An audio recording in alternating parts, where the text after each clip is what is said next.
Halo Perbahan, bagaimana kabarnya? Anyong datang lagi. Kali ini saya akan menceritakan sebuah alur cerita film berjudul The Flyness yang dirilis pada tahun 2017.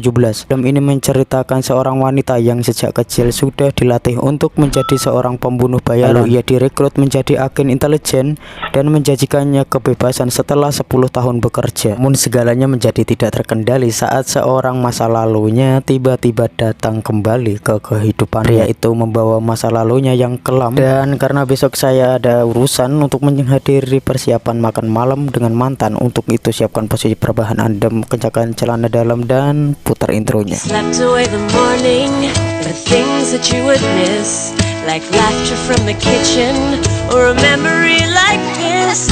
Taburkan mesa seres, taburkan cinta.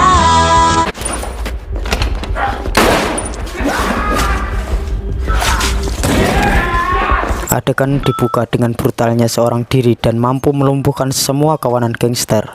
Di balik brutalnya itu ternyata seorang cewek dong. Dan kenalin, ini mantan saya bernama Sugi. Ini orangnya.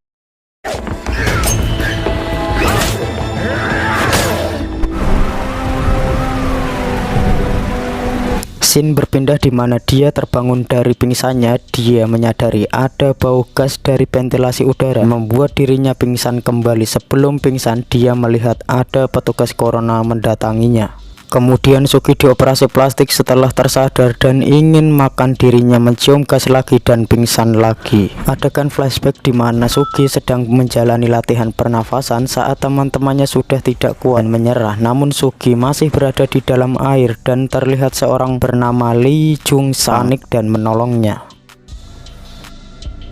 Setelah diselamatkan, Sugi terlihat tersenyum karena dia sedang ngeprank. Lee Jung San kaget karena Sugi mampu menahan nafasnya selama 6 menit. Adegan kembali di masa sekarang di mana petugas corona masuk ke ruangan Sugi dan Sugi melawannya. Kemudian dia kabur lalu memasuki ke ruangan balet lalu menuju dapur masak. Setelah hampir tertangkap, ia langsung menyandera salah satu juru masak dan di sana ia dibantu seorang wanita dan menunjukkan di mana ia bisa pergi. Setelah di atas gedung, wanita tadi melompat duluan agar Sugi percaya. Namun saat Sugi melompat, tiba-tiba beruntung si Sugi tidak tewas. Kemudian Sugi diinterogasi oleh ketua intelijen yang bernama Kwon Suk. Ia mengatakan bahwa Sugi adalah masa lalu yang sudah tewas karena ia sekarang sudah memiliki wajah yang baru dan lahir dengan identitas yang baru pula. Sugi kemudian diberikan foto USG karena dirinya sedang mengandung dan gak tahu bapaknya siapa. Sugi dijanjikan akan hidup normal, tidak jadi dipenjara jika ia mau bekerja di badan intelijen selama 10 tahun. Demi si buah hati, dia pun menerimanya. Di sana Sugi banyak belajar latihan memasak, latihan bermake up, dan ternyata dia pandai berdrama. Singkat cerita, ia pun melahirkan dan anaknya diberi nama Nyi, dan terlihat anak Sugi yang sedang menangis. Dan di sana seorang intelijen yang bernama Sung Yun memberikan boneka dan hal tersebut diawasi oleh Kwon Suk. Anak Sugi menangis karena ditinggal ibunya latihan pedang dan bela diri. Di sana terlihat cewek sok jago dan menyerang cewek yang sudah babak belur sampai ia terjatuh dan menyerah. Merasa belum puas, si cewek tadi menantang Sugi dan meremehkannya. Namun si Sugi tidak menanggapinya dan kemudian si cewek kesal lalu Sugi dipukul dari arah belakang. Tapi tiba-tiba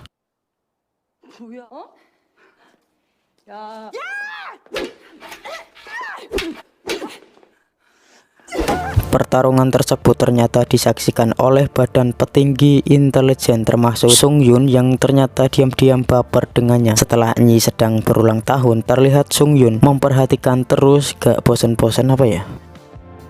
Dan terlihat saat Sugi sedang menghapus tato di atas gunungnya. Film pun kembali flashback di masa lalu, di mana saat Sugi mengejar membunuh ayahnya, Sugi tertangkap karena jebakan tersebut. Pria tersebut mengatakan hanya menyuruh untuk membunuhnya. Kemudian saat Sugi akan dieksekusi, tiba-tiba Jung Sang datang untuk menolongnya.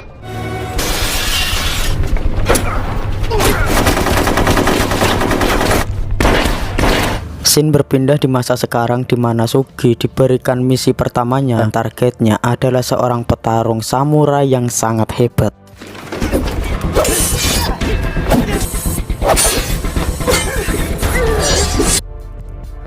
Saat Sugi berhasil membunuh si samurai, dia terkejut karena si anak ia melihat membantai ayahnya. Kemudian ia teringat masa lalunya di mana ia melihat ayah Sugi dibunuh dengan kejam di depan matanya sendiri.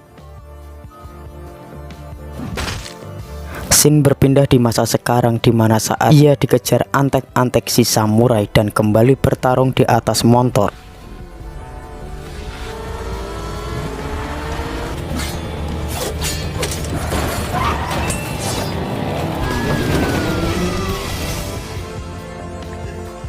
Kemudian saat ia melompat, adegan kembali flashback di mana dia ketahuan dengan pembunuh ayahnya. Kemudian dia dijual untuk dijadikan alat pengencrutan. Namun sebelum itu terjadi, Jung Sang datang dan menolongnya, dan dari sinilah awal perkenalan mereka.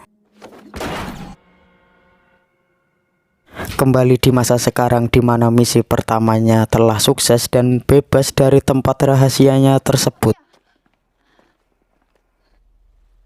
Saat Sugi lagi di lift, ternyata Jung Yun menyusul dan ternyata mereka tinggalnya bersebelahan. Terlihat kedekatan mereka layaknya bocil sedang jatuh cinta. Adegan kembali flashback di mana ternyata dulu Sugi sempat menikah dengan Jung Sang. Akan tetapi saat mereka akan menjalani bulan madu dan makan malam, Jun pamit karena ingin menolong bawahannya, dan kemudian sayangnya Jung Sang kabarkan telah tewas. Kembali di masa sekarang di mana Sugi dan Jung Yun yang selesai dinner dan bermantap-mantap. Kemudian Sugi mendapat telepon dari Minju yang meminta bantuan, dan kemudian Sugi pamit Jung Yun meminta agar menunggu di rumah saja. Di sana Minju meminta bantuan Sugi karena ini adalah misi pertamanya. Sugi bertugas mengambil data dari si target. Namun sayangnya ia ketahuan dan kemudian pertarungan pun dimulai. Dan naasnya karena si target tewas malah menyerang balik Minju dan membuatnya tewas. Saat pulang Sugi sangat sedih karena kehilangan Minju, dan di sana ia ditenangkan oleh Jung Yun. Kedekatan mereka berujung di pelaminan, namun sebelum akad tersebut dilaksanakan, Sugi mendapat misi untuk membunuh dari atasannya. Pada kali ini Sugi membunuh targetnya dengan menggunakan senjata sniper.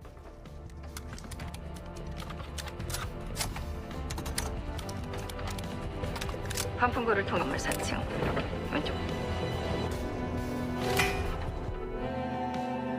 쓴 남자를 추격해.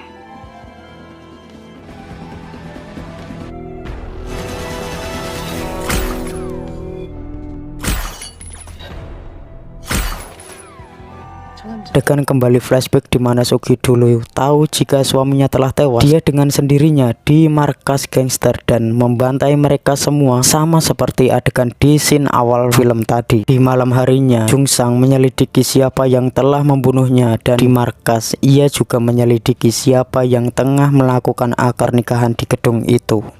Scene berpindah di mana Sugi dan Jung Yun sedang makan malam. Saat Jung Yun pamit ingin mengangkat telepon, tiba-tiba Jung Sang datang dan berniat membunuhnya. Namun saat Sugi menjelaskan keadaan dirinya yang sekarang, Jung Sang pun tak jadi membunuhnya dan kemudian ia pergi begitu saja. Di sisi lain, pembicaraan Jung Yun didengar dan direkam oleh Jung Sang. Kemudian Sugi mendapat kiriman seseorang yaitu bunga yang berisi flashdisk serta nomor WA dalam warnet. Ia melihat isi rekaman di flashdisk di mana itu adalah percakapan Jung Yun di mana pernikahannya tersebut hanyalah misi belaka. Sugi menangis dan sedih namun harus ikhlas dengan kenyataan pahit tersebut. Sugi kemudian memberikan pesan kepada nomor WA tersebut dan mengatakan jika ada orang yang akan membunuh Jung Sang. Karena itu Jung Sang sudah menyiapkan para antek-antek untuk menghadapi assassin tersebut. Di sisi lain, Kwang Suk menangkap Sugi karena ia dicurigai jika telah membocorkan misi tersebut kepada Jung Sang. Sugi juga mengatakan kepada Kwang Suk jika pernikahan Jung Yun hanyalah settingan atas perintahnya. Saat Sugi akan dibawa dan dieksekusi, ia kembali diselamatkan oleh Jung Sang dan Kwang Suk kini kembali kabur. Saat mereka akan pulang, tiba-tiba saja kamar apartemen mereka meledak.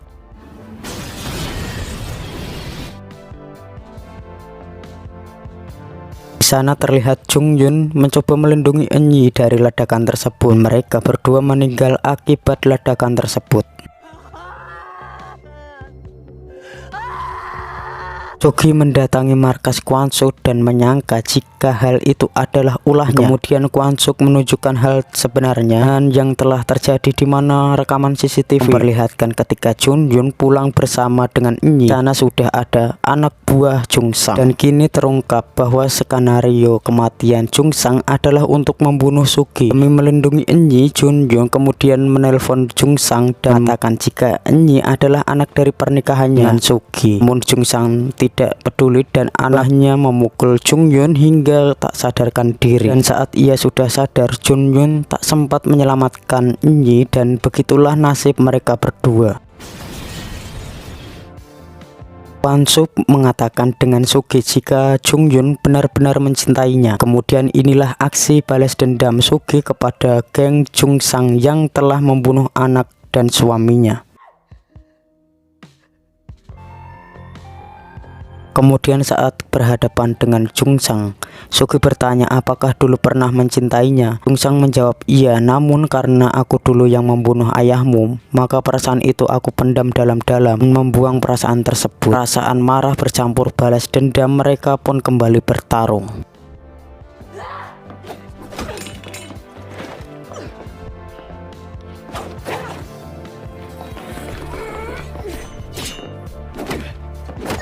Jung Sang yang terpojok kini mencoba kabur dan Sugi pun masih ngotot dan mencoba mengejarnya. Akhirnya Sugi masuk ke dalam bis para antek-antek dan bertarung bersama Jung Sang sendirian.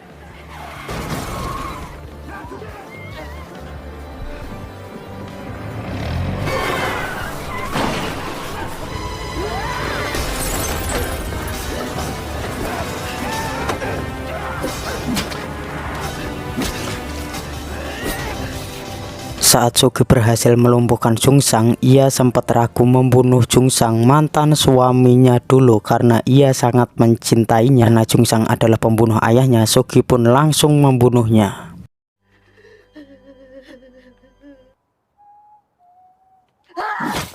Tamat film yang sangat menyegarkan.